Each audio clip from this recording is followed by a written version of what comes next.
Let's do this thing. That's awesome. I love the energy. Of I course. hope I can bring the same. No, you will.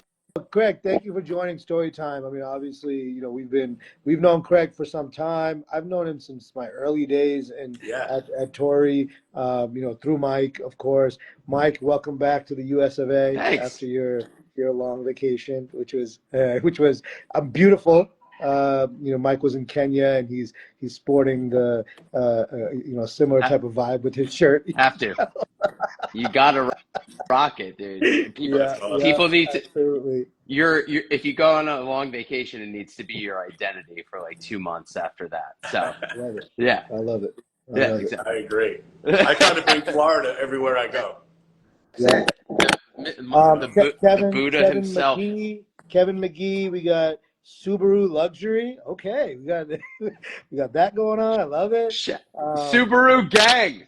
I love it. yeah, that's That's it. right. Those are my people. That's awesome. Yeah, and like as we talk, anyone who joins, if you guys have questions, if you want us to dive into anything in particular that you're seeing or interested in, please just chime in the comments.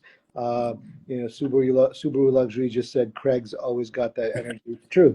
It's true, and that's why we love him. That's why we love him. But really important topic today. Look, investing in real estate is kind of near and dear to me. You guys both know that. I think about it all the time, maybe to a fault, as my wife would say. But I think it's a really important topic given everything that's been going on in the economy right now. Obviously interest rates are impacted, prices are impacted nationally. I mean, although I want to focus on Greater Boston today. Greater Boston, Massachusetts, maybe generally just New England. Mike obviously licensed in New Hampshire. That's something to consider too. But before we get into the meat of our discussion, worth noting, we're going to be doing like an in-person live version of this on May 8th in Braintree. It's going to be it's posted to my story right now. I believe Yep. Craig, you reposted As it. well, yeah. So we're going to be promoting it a lot over the next couple of weeks. So please join us, register, yeah, and it'll be a good time. Food, drinks, obviously, a talk a lot about investing in real estate and a good opportunity to ask us questions live as well. So let's get into what's going on. Craig, tell us a little bit about what you're seeing in terms of real estate investing right now. I mean, maybe you can start nationally, but kind of hone in on Greater Boston if you don't mind. Well, really, the market that I know best is that Greater Boston. So I'll dive right into Great. that, what we're seeing. We saw some bank financing available on some of the product just for investors. And then we saw the Fannie Mae Freddie Mac version of that as well, which is available. And then there was a far drop off to like where private financing then picks up. So there was a little intermediary world where, rates are better, flexibility on underwriting is afforded to the investor, better debt service coverage ratios where you're not using 3/4 of the rent, but in this case, in some cases, you're going to be able to use dollar for dollar on the rent, which sometimes in specifically the marketplace that Boston represents is sometimes the prices are a little outweighing the rent. The rent's got to catch up, right? So that's really a recipe for where this product and this commercial business purpose product line kind of picks itself up and places it in that orbit where investors got an alternative to private financing is what we've seen a lot of it. Fix and flips. We're doing some of those. We're having some good experience with some of our investors in that Roxbury, Mission Hill, Dorchester belt, if you will. We've got enough muscle memory built up in a few certain neighborhoods where we're using appraisals that actually could be used for the next transaction. For us to be able to kind of do our own better intelligence because we're packed into certain amounts of that Boston, specifically that Boston area. We're very committed to that market, and we find it's And just a very. Go ahead. Craig, what you're mentioning, are those the areas where purchase price or in monthly payment versus the what you can get for rent are the closest in proximity? Is that what you're saying? In some of these areas, we're seeing the rent far exceed the payments. Okay, and Actually, with the promise even of now rents with being even Say now it again. even now with these rates, because that's typical. I think that we Yes. a lot of people have held on to their houses and have rented them out for a few years with maybe purchasing the next one because of their locked in 3% rate. So you're saying even at a 6, 7, and then whatever your rates are with that, it's still Yeah, so rent well, the still reality exceeds. of it all is it only has to cover the debt that you're creating for it.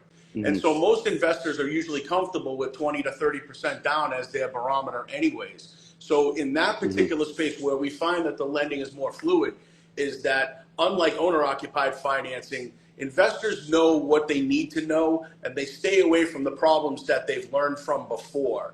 And so it's a lot less emotions involved in investor financing, and they like the bottom line aspect of being able to Of use course. all the rents to be able to cover the debt.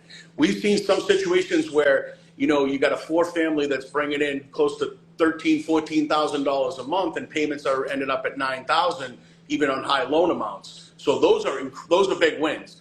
But we're also cognizant of the fact that in the Boston marketplace specifically, there's some older generation multifamilies that may not have had the right upkeep over the last 20 to 30 years. They're certainly valuable for what you could get in when they're ready for market or they're up to market standards. The rent roll can get better. So we have products that will let you for a temporary period of time be lower than that 1-to-1 ratio. So where you're Mm. collecting less than the rental income that's coming in. Now, better understood this way though. Investors is all more skin in the game gets you that opportunity. You know what I mean? The minimum of 25% gets you that opportunity to be able to kind of slide a little bit lower than Yeah, what the that's payments are going that's to be. that's kind of like because obviously right now a lot of people, especially with the stock market getting pummeled and things like that, like people have lost some of their equity, and so with your products, uh,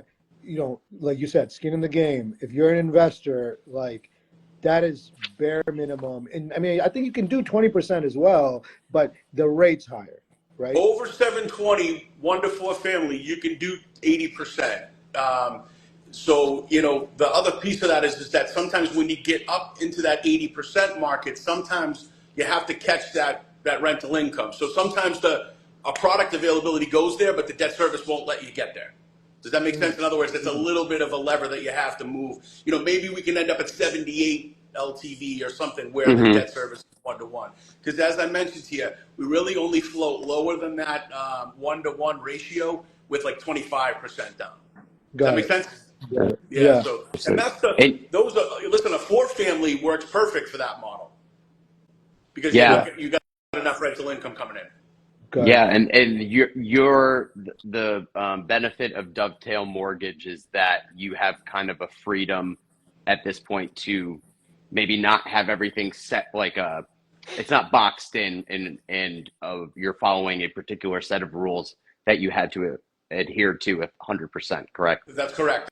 That's correct. And this is the other caveat to this is this Dovetail Commercial, which is a separately owned company that specifies and specifically deals with just this investor financing stuff. Hmm. So what that allows us to do, it has a little bit more product line, if that makes sense, Mike. Where we have a lot more available to us, and we're not listen. We're not relegated to the New England marketplace. We can go expand beyond that. But the footprint of where we're focusing our energies is the best marketplace, which is the New England marketplace.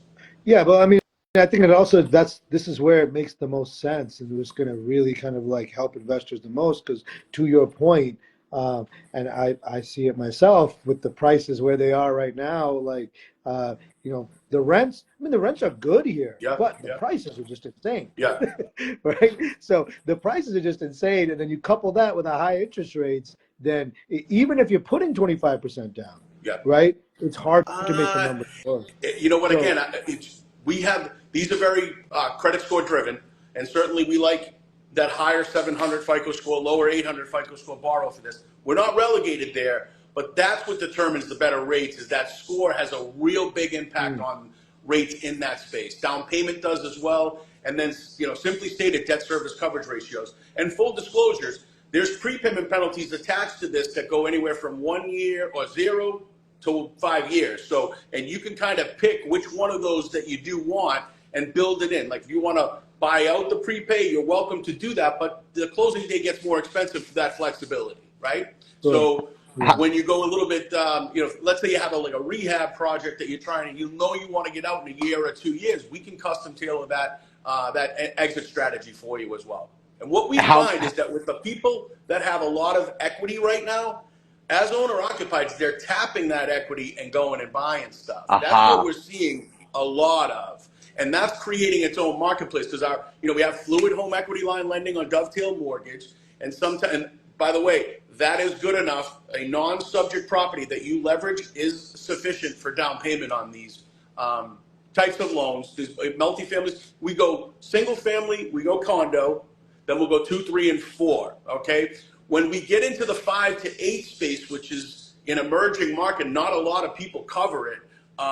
We've got about 5 or 6 lending outlets for that, and where there is not enough frequency to tell you who our favorite lender is yet, but we do have certain favorites in the area because of our transaction experience with them. Mhm. And how much of a swing are we talking on the either credit scores or the like what is that range of interest So rates? I see that even though we have products that will go down to 640 or 660 on a debt service coverage ratio loan, we see that the pricing preferentials is definitely 720 or above. They really like that space because what that obligation score says is that they pay their bills if not on time, maybe even before they get to the mailbox. That's the Mhm. marketplace that's attached to this, if you will. And Right. I'm sorry, interest rate wise, like what's the percentage swing of like we're what's the range there?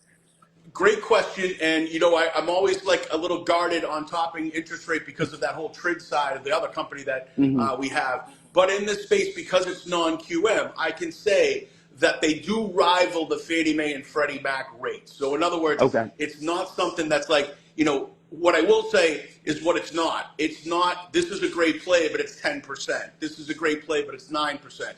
We've seen fluctuations on the rates range anywhere from the mid sixes all the way, and now as the market has gone a little higher, we've seen upwards to rates of 7.875, but nothing Okay. that is really kind of enough to dissuade you. And the other piece to it is because these are investor loans and those people by nature are a little bit more savvy, they'll also allow interest only components to it. If you're having a tough time getting a debt service to cover, you can use their interest only component to it as well to make that principal an option to pay. Not a bad loan, just you only have to pay the interest to the bank for the first 10 years, and then it will kick into a full 30-year amortization. So a few new folks have joined. Jay Dowd Esquire, Salman, the halal money guy. He's a regular. Thank A you for joining, regular. man. And JD Valiers. Thank you guys for joining. What's up, guys? Any questions? Any questions about investor financing, real estate investor financing? Please leave them in the comments. I know Salman, he's a lender himself, so he might have some thoughts on this. But Craig, I got a question. You mentioned private money loans for those who don't or I mean I also think about it like hard money loans like for those who don't know. Sheed, what's up, man? Thanks for joining. Like what is that? Like what does it mean, and how is that different from conventional financing versus also what Dovetail Commercial is offering? And does Dovetail Commercial fall into one of those categories? So Dovetail Commercial has one of a lot of different components to it. I'll share again with you what we do. We'll do a debt service coverage ratio. 1 to 8 units is an easy loan to price. Above 8 units, we have to get into the nuts and bolts of behind the scenes pricing because we have some multifamily lenders that will allow those projects to happen. We'll do a fix and flip. And so what that basically means is that they'll allow them to buy a place, set aside a budget to improve it, get it up to standard where the rents can be maximized, and then they'll basically use those loans as a little bit of an intermediary mezzanine. The pricing will be higher. So in other words, we might get talking into the 9s to the 10s on that, but because of the fact of the matter is it's only a 6 to 12-month loan. Okay, Right. so that's a fix and flip. And then we do have some ground up construction stuff that, what I found is that I thought we might not be competing with banks in that space, and that wouldn't be friendly to an investor. But then I realized that investors don't really want to deal with banks unless they absolutely, absolutely have to, because there's committee meetings to approve loans. There's not a lot of, I don't want to say there's not fluid lending, but there's a lot of red tape around those bank loans. And if investors can get the credit from some of these hedge funds that we have as the ground up construction lenders, if they get credit for 5 or 6 or 10 projects, in some cases, they can finance most everything if they attach another piece of real estate to it and blanket it, or generally speaking, they can put between 10 and 15% down of the acquisition and 100% of the construction. Gotcha. So the fix and flip has value in the market because it's less down payment than maybe a hard money loan, right? But to a degree, it's a bridge because it's not a long-term financing platform. So it may have more expenses built into it up front, but there's no exit fees and there's no prepayment penalties. So they get their money on the interest for the time that it's extended. And most savvy investors don't extend what they have to. They use their own money without interest rate attached to it. And that's the investor pocket for this. It's a guy that's, although he's in work boots, right, he still has the savviness to how draws on construction loan works. And making sure that he's mobile, if that makes sense. It's that investor. Got it.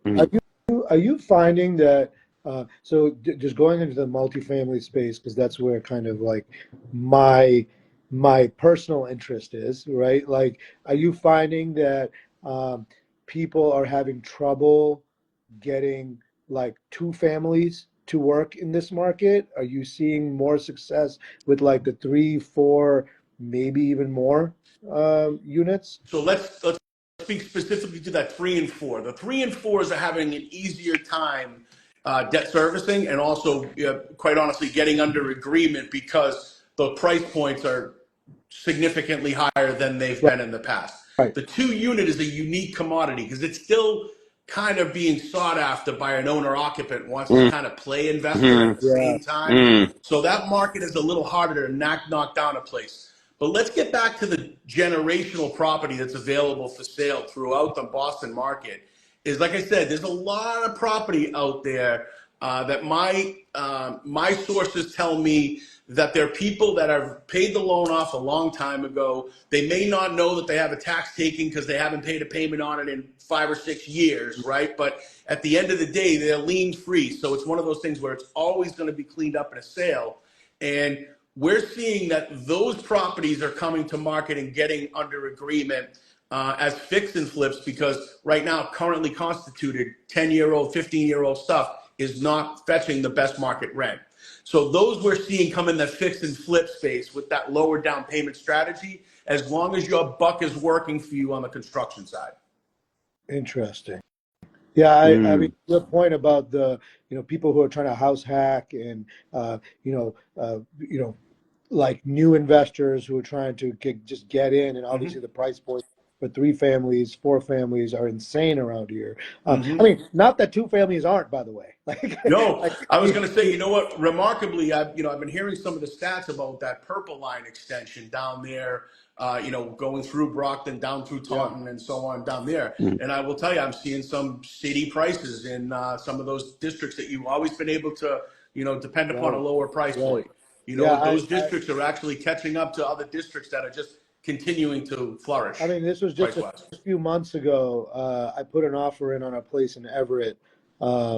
Like nothing amazing. It was just solid, right? It got 18 offers. It was a 2 family. Yeah, 18 offers, and I was shocked, and we went over asking, and we weren't even close. But that's kind of just the way. I mean, that speaks to what you just said. It's like those newbie investors, and also those pro investors who are like, I'm dealing with these newbies, like I gotta step up and waive everything and all that kind of stuff, and so I think you have to be careful out there. But I kind of like understood that, but until Craig and then Saad reiterated that, like, if you're getting into the multi-space, the 2 family is still the owner occupant. So it's a different pool of people. I agree. I agree with that. What they say is that, when you're early investor, meaning that would be really, quite frankly, when you're young enough to wait your turn to have everything turn out in the long game, right? The strategy right now for investors that are senior in the game is they're buying cash flow. That's what they're buying, is the cash flow. And the reason for that is, and we can tie it into, what we're going to talk about on the 8th of May, but, cash flow and investor financing done through LLCs, offers remarkable opportunities for tax shelter.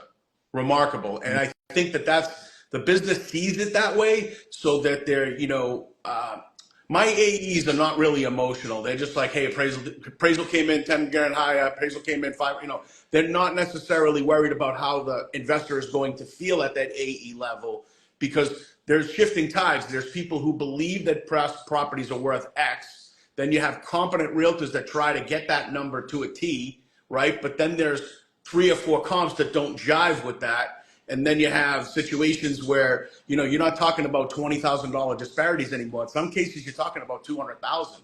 But that's because of what you're talking about, Saad, with respect to prices are up, but the value's still chasing the price. Right. We got 7 minutes left, and I want to do a quick case study with you, Craig. Right. So, unless Mike, you have any questions? No, I'll keep it rolling. So let's dive into it. 7 units, Springfield, 3 separate buildings. So the seller is trying to sell it as a portfolio. All on one deed? No. Okay. 3 separate deeds. So it would all be residential effectively, right? Each one, a 3-family and 2 2-families. Asking $1 million. What's the play? Like what should we consider? And I'm buying with a partner, by the way. That would be the plan, is to, if we move forward, we'd be buying, myself and my business partner purchasing together. What would be, obviously, 25% is Are they kind side of, by seems side? like the gateway. What's that? Are they all side by side? No, they're Okay. completely different laws. Because of that, you're going to be in 3 transactions, I believe. Yeah. Okay. And good news is on that is that if your global debt service will work, that's actually not a true worry, because they're going to individualize each one of these units and debt service coverage those. So you're going to be regrettably having 3 sets of closing costs, 3 sets of stamps, 3 sets of, 3 sets of appraisals. That's just the way it's currently set up. Now, if there's non-subject properties that you wanted to blanket, that's a market that's becoming readily available to try to offset some down payment as well. So I would educate you to that, but just say, hey, standard rule of thumb is 720 or above. We can get 80% of those. Now we have to choke it out to debt service, meaning we just have to press those qualifications and make sure those numbers line up. Got it.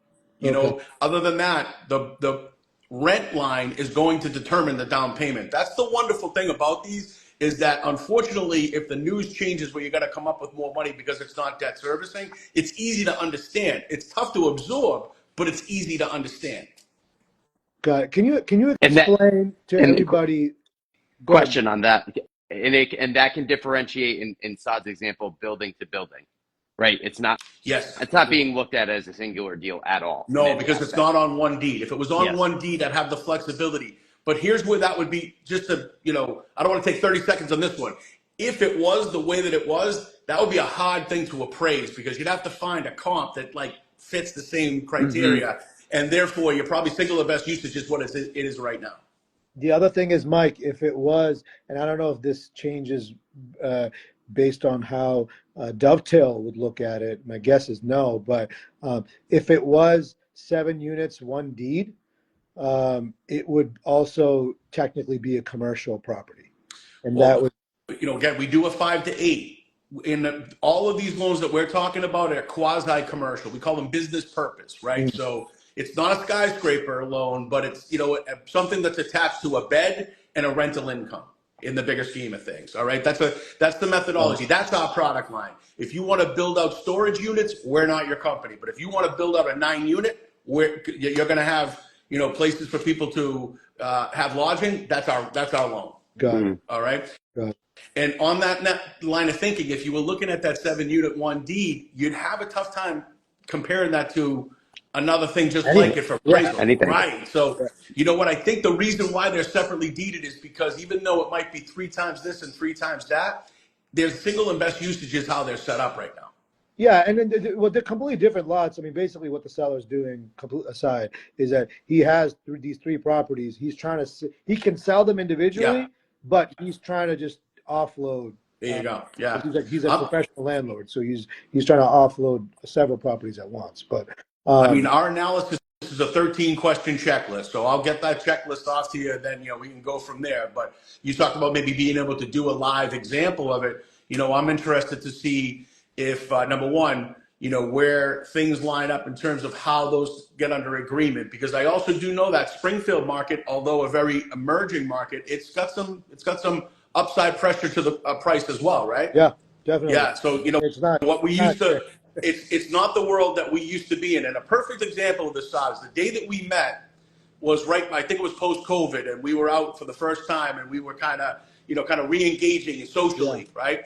And I remember you telling me how you had to navigate and persevere through those first couple of months because you got a lot of no's, a lot of yeses, but you got a lot of no's, and so you're tried and true. But even from that day to this day, we've had like 2 generations of markets, and it's interesting because it's only really 5 years away from when that all kind of started. And what I was going to say about this product is right around COVID, it had like 2 lives. So leading up to COVID, it was in existence, but like a underutilized tool. COVID actually just kind of cramped it because all the hedge fund lending that was sent, finding out what was going on with finances, pulled back their ears, pulled back their horns. They only lent what they were committed to lending. And so what ended up happening is they had to cycle back through. And we went through a period of really high rates to get some of the low rates. When rates jumped up, some of the balancing of that was difficult. So, it's had like 2 lifetimes, this non-QM space. But one of the things that makes me know that it's real is that Robert and Flavia went down to the broker show beginning of the year. And usually it was about 12 conventional lenders and 4 non-QM. This year, whoop, inverted. Like probably 12 non-QMs, and everybody's got, we got ITNs, we got foreign nationals, we got everything in the bag for a Boston investor. We really do. interesting, You know awesome. what I mean? So And I know that it's a market that once conveyed, and I think we owe it to the people that come on the 8th to convey the sentiments of these financing types because they're underutilized only because they're not well known. gotcha. Yeah, well, we're excited to talk to you a bit more Yeah. about it. 8th, again, for those joining late, where we're doing this conversation much more in depth, live, in person, in Braintree. Check out my story, Craig's story, Mike's story. You'll see the details there. Register, join us. Would love to talk to you guys in person. More information about that coming out over the next couple of weeks. But again, May 8th, we're doing this live, talking about real estate investing, financing, all the details there. And maybe by then, Craig, Yeah, we'll right. have more to share about the Isn't case that study, interesting? specifically about that deal I'm trying to work on. So Yeah, man, power so of more to come on that possibility. I'm too. a big positive guy. You know what? I believe that everything's going to work out all the time, and 9 times out of 10 it does. So hopefully it does here too. I appreciate you guys letting me kind of double click on what I do for a living. It's awesome to have. I appreciate you having me. Absolutely, absolutely. More to One of come. one of the best, man. Always Absolutely. love you. Thanks, He's Soko. Craig. That's Mike. See you later, I'm Saad. Saad. This is Story Time. See you guys next week. Later. Appreciate you. Later.